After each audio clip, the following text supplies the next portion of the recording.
O Ártico é conhecido como um dos lugares mais inóspitos da Terra. Aqui não há mais nada senão gelo, estendendo-se por milhares de quilômetros.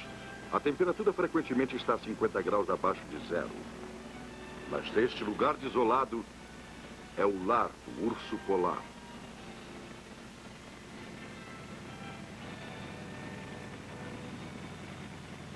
Seguir os ursos de um helicóptero é bem mais seguro e eficiente do que ir atrás deles num trenó, como os esquimós costumam fazer.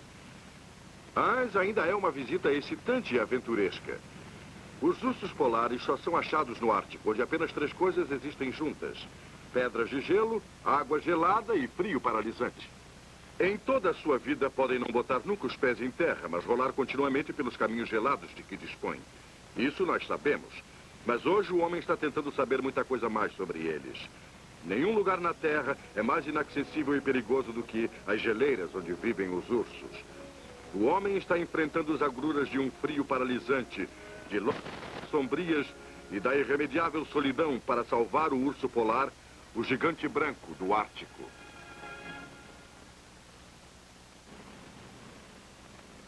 Pelo fim de fevereiro, a capa de trevas do inverno no Polo Norte sumiu.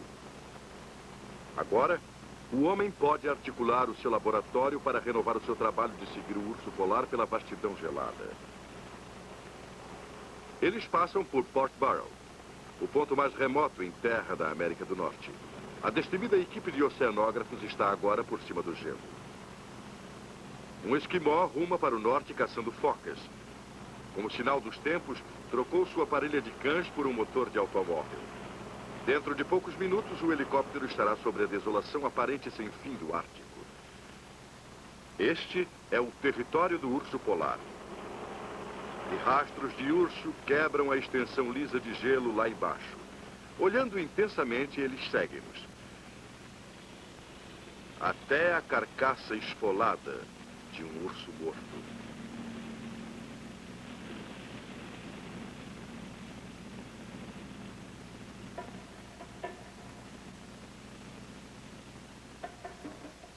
Jack Langsford salta para olhar de perto. Ele é um biologista dos animais selvagens. Nesses últimos 6 anos, trabalha para o Departamento de Caça e Pesca do Alasca, que está fazendo pesquisas básicas sobre os animais do Ártico para o Laboratório de Pesquisas no Ártico. Suas informações sobre o urso polar são mundialmente conhecidas e respeitadas. Lamenta que os caçadores de peles o derrotassem aqui, mas no Alasca a caça ao urso polar ainda é legal. Está na hora de tentar de novo. Por isso, eles deslizam sobre o silencioso gelo polar mais uma vez. Boa sorte. Uma mãe e 2 filhotes. Os ursos polares podem correr a 50 km por hora e superar facilmente um homem. Mas é bem difícil por helicóptero. Jack prepara uma espingarda carregada com drogas tranquilizantes e imobilizantes.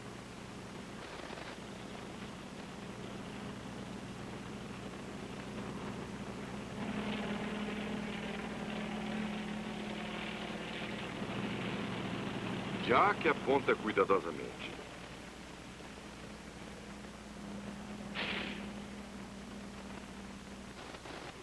Agora voam para longe temporariamente para permitir que as drogas façam efeito. Assim acontece para que o urso não continue a correr e se canse demais.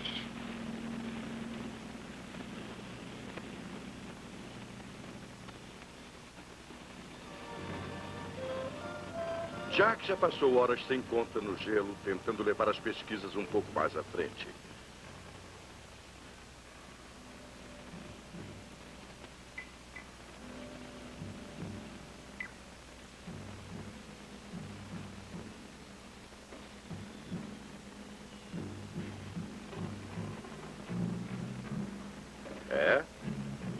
Parece que a coisa correu mal.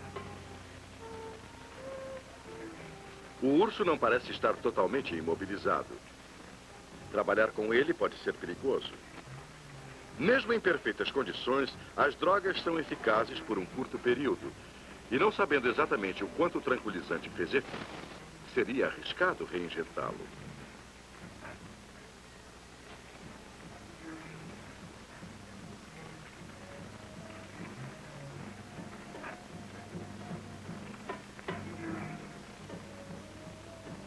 Muitas dessas expedições são becos sem saída. Mas o desapontamento é desencorajá-los.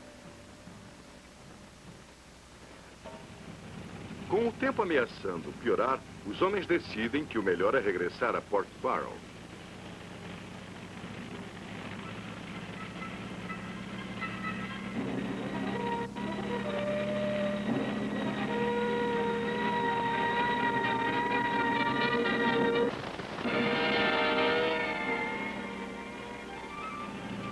Quando eles chegam ao ar, a ursa já está plenamente recuperada. Nestas vastidões geladas, quando a neve começa a cair e o vento a soprar, o homem dá o ar livre. Mesmo os esquimós não se arriscam a um tempo desses. E assim, uns dias quentes são a melhor pedida no momento.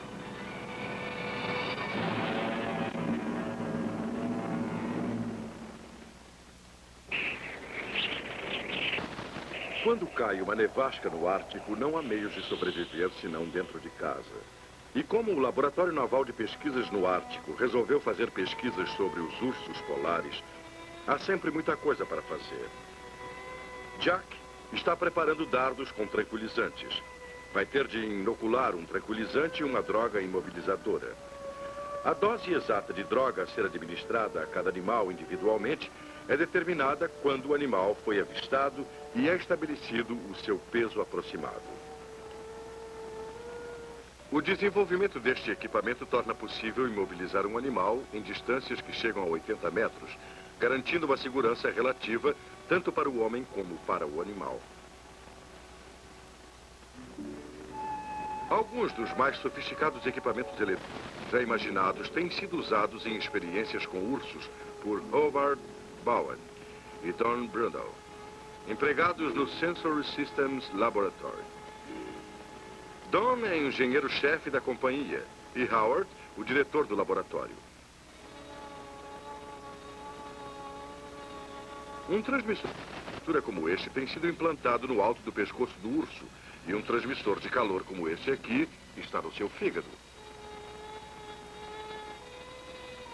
Em um prédio próximo, não aquecido, fica o local onde eles agasalham os objetos de suas pesquisas. Cientes da quantidade de calor corporal perdido pelo animal, procuram garantir que haja o bastante para impedir que as baterias da coleira com rádio se congelem. Ao mesmo tempo, o segundo instrumento mostra a quantidade de calor perdido ou ganho no fígado do animal.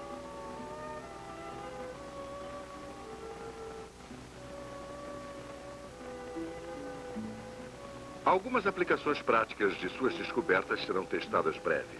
O próximo urso que marcarem será com uma coleira com rádio, como esta aqui, com as baterias próximas à superfície, na esperança de que o calor corporal impeça que se congelem. Depois de 10 dias de neve firme, o temporal finalmente aplacou.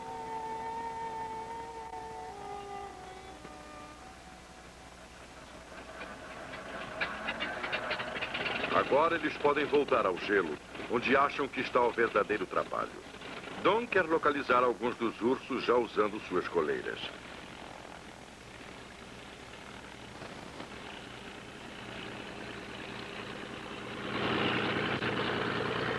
Não são muitos os dias em que possam voar.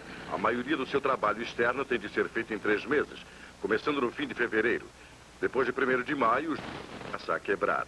E com este aviãozinho não se pode voar longe sobre águas abertas.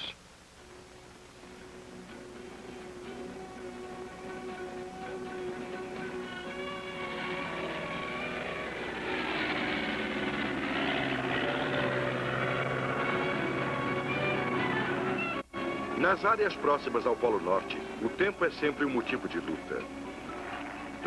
Na metade do ano, a temperatura é abaixo de 0.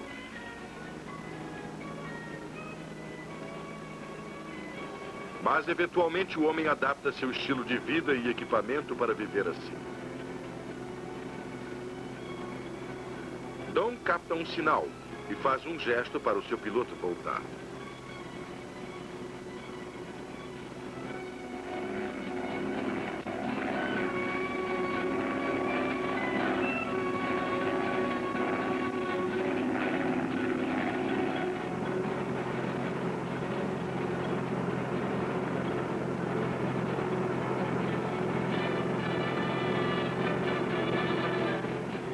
este equipamento, pode-se localizar um urso até sem olhar.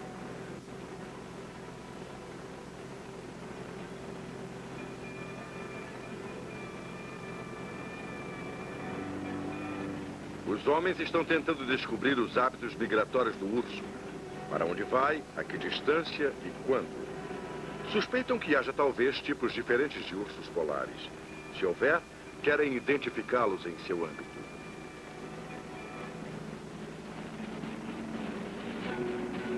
Missão cumprida. Podem ir para casa agora.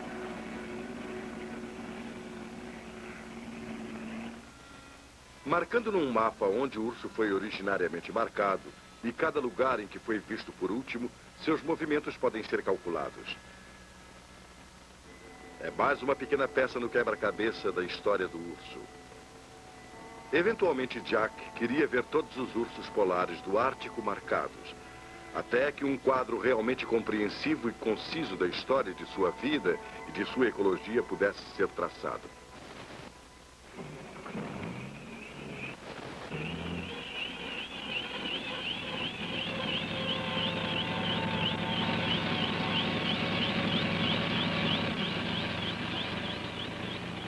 Só a Dinamarca, a Noruega, a Rússia e os Estados Unidos têm populações de ursos polares. Estes países compartilham um interesse ativo em sua conservação e concordaram no que deve ser considerado um fundo internacional de recursos para o polo. No momento, o tamanho do crânio, a determinação da idade, áreas de moradia, hábitos alimentares e as doenças são alguns dos tópicos mais importantes sendo estudados. Qualquer que seja a tarefa, parece sempre exigir homens e aviões partindo para o gelo para localizar o urso polar.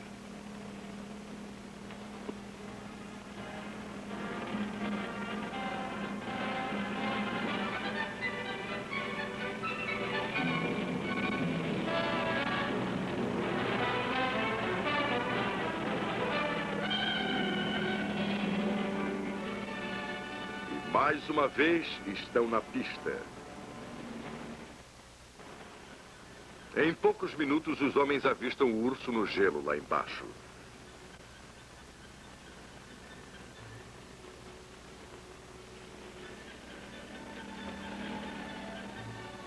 Levam, então, o helicóptero para mais perto. Na perseguição aérea, sempre procuram manter o urso em gelo sólido e distante de qualquer despenhadeiro.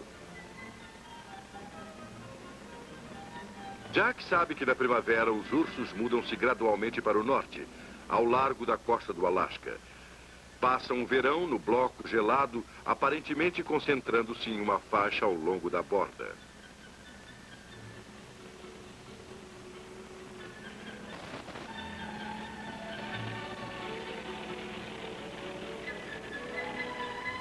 Ele prepara o dardo.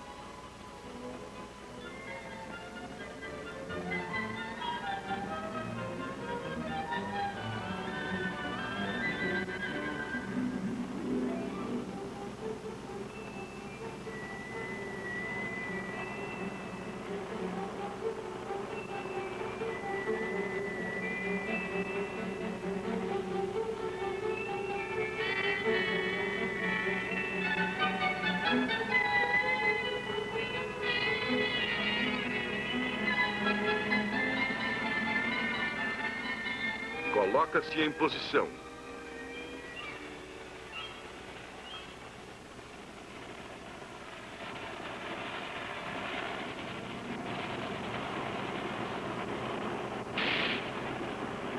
O tiro é perfeito.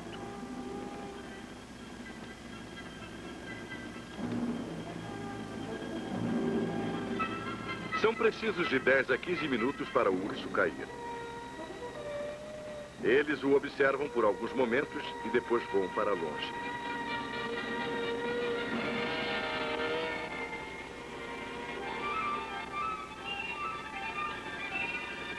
Diz o Jack que depois de 6 anos, a empolgação dessas expedições não diminuiu nada.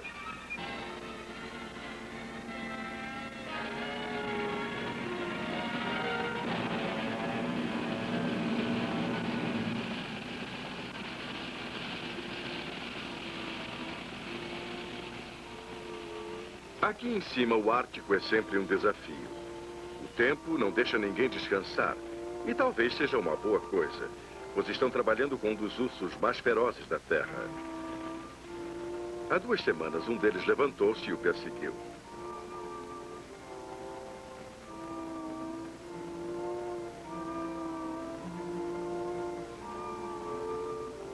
O urso polar é o dominador indisputado de todo esse vasto domínio desolado. Às vezes crescendo até uns imensos 400 quilos. O urso polar era o terror dos caçadores esquimós antes deles terem rifles. Agora, Jack prepara-se para marcar e medir esse magnífico e temporariamente inofensivo animal.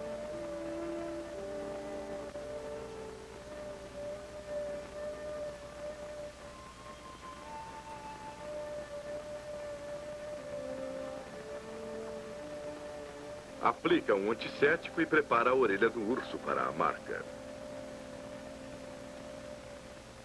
A plaqueta é datada e numerada e diz o local onde o urso foi achado.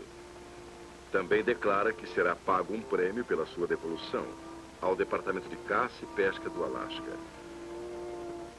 Até agora, uns 20 ursos foram marcados.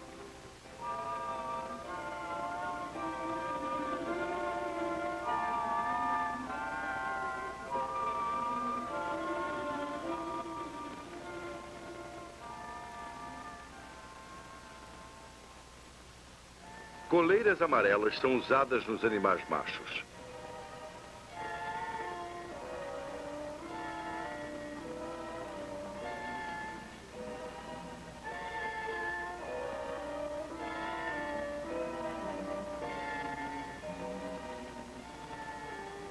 Jack apela para a ajuda para medir o enorme animal.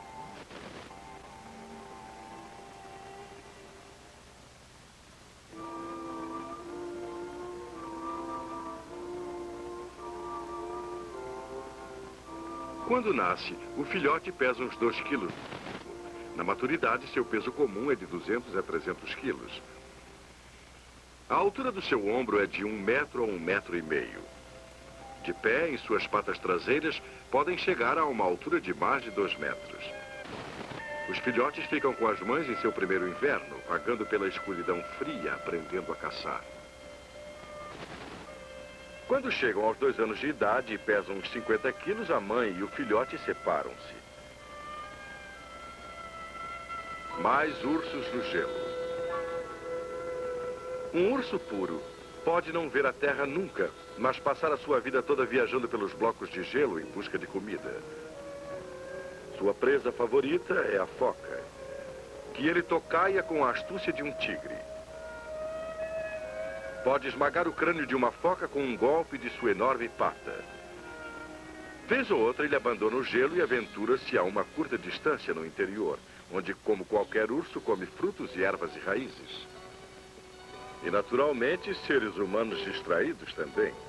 Mas, afinal, isso é muito justo, já que as residências no Ártico estão cheias de ursos. Este animal tem 3 metros de comprimento. Jack vai pintar um número no seu pelo espesso, para ser facilmente reconhecido do ar. O número vai desaparecer quando o pelo crescer, mas sua plaqueta terá as informações necessárias. A propósito, servirá de aviso aos caçadores que não é provável que vão atrás de um urso com um número no pelo.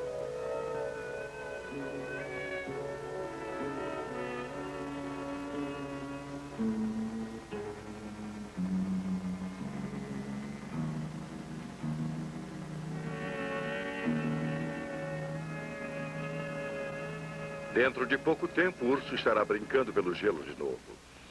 E seus movimentos seguidos e gravados. Obter os fatos sobre o histórico da vida dos ursos é essencial para a realização do plano visado. Os peritos concordam que a população mundial desses animais é uns 25 mil. Mas as ameaças à sua existência estão aumentando cada vez mais, com o novo desenvolvimento econômico do Ártico e o aumento da população esquimó. Quando os homens voltaram horas depois, acharam o urso totalmente recuperado. Essas criaturas são maravilhosamente bem equipadas para viver nesta região. Possuem até óculos para o sol Uma membrana que protege seus olhos do gelo e da neve.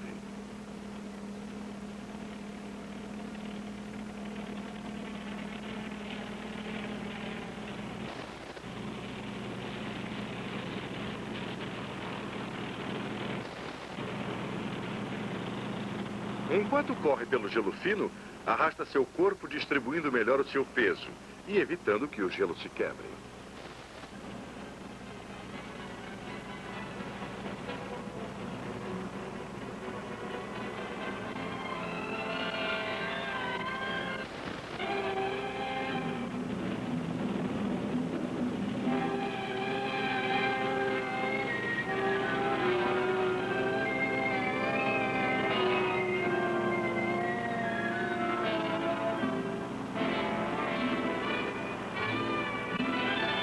E assim deixamos para trás o grande urso branco. Ninguém garante que mesmo este sobreviva. O urso polar não conhece fronteiras nacionais e apenas na União Soviética são totalmente protegidos. Os homens que estão aqui sabem que o trabalho que estão fazendo automaticamente terá um resultado qualquer. Para que nos anos vindouros, o grande urso branco continue a correr estas vastidões geladas.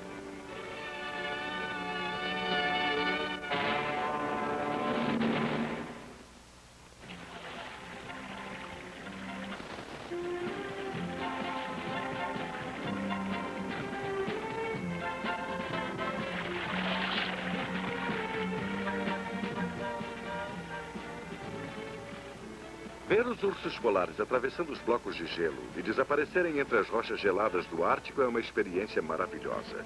Uma que muita gente nunca terá em toda a sua vida, e remoto demais e perigoso. O zoológico acaba sendo o único lugar em que a maioria irá vê-los. Os ursos polares adaptam-se razoavelmente bem a este ambiente.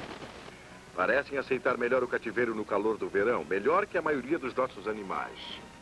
Mas o povo quer saber se essas criaturas ainda estão vagando em liberdade pelas terras do sol da meia-noite. E se continuarão a fazer isso nas gerações vindouras. Por isso é que achamos que o trabalho feito pelo Departamento de Caça e Pesca do Alasca seja uma contribuição tão importante para a humanidade e para o mundo animal.